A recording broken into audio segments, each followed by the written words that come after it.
আব্দুর রহমান ইবনে মুলজাম কুফায় রওনা হয়েছে। উদ্দেশ্য অত্যন্ত নিকৃষ্ট। আলী রাদিয়াল্লাহু তাআলা আনহুকে হত্যা করতে চায় সে। কুফায় কাতামা নামের এক মহিলার সঙ্গে তার পরিচয় হয়।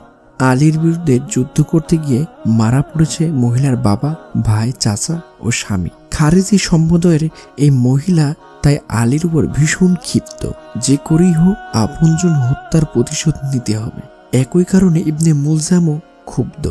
মহিলার রূপ সৌন্দর্য ছিল বর্ণনাতীত। আবির্ভূত হয়ে যায় ইবনে মুলজাম। ইবনে মুলজাম বলেন, তোমাকে আমি বিয়ে করতে চাই। সুন্দরী মহিলাটি বলে, এত সহজ নয়। ইবনে মুলজাম বলে, কেন? সুন্দরী মহিলা বলেন, আমার মোহর তুমি পরিশোধ করতে পারবে না। মুলজাম বলেন, তোমার মোহর কি? সুন্দরী মহিলা বলেন, আলীকে হত্যা করা। কিছুক্ষণ পর ফজরে আজান হবে। আলী রাদিয়াল্লাহু তাআলা আনহু মসজিদে রওনা হলেন। ইবনে মুলজাম মসজিদের দরজার আড়ালে লুকিয়ে রইলেন। আলী প্রবেশ করতে যাবেন, আড়াল থেকে বেরিয়ে এলো নরধম। তরবার দিয়ে খলিফাকে আঘাত করে দ্রুত পালিয়ে গেল। এই আঘাতেই শহীদ হয় হযরত আলী রাদিয়াল্লাহু তাআলা আনহু, ইসলামের চতুর্থতম খলিফা। সকল যুগে নারীর চক্রান্ত ছিল বর্ণনা অতীত।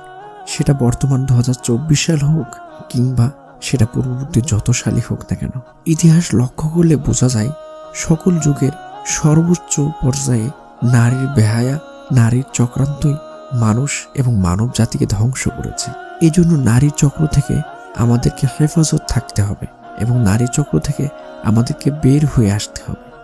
আমাদের চ্যানেলটি ভালো লাগলে সাবস্ক্রাইব করে আমাদের সাথেই থাকতে পারেন। আল্লাহ হাফেজ।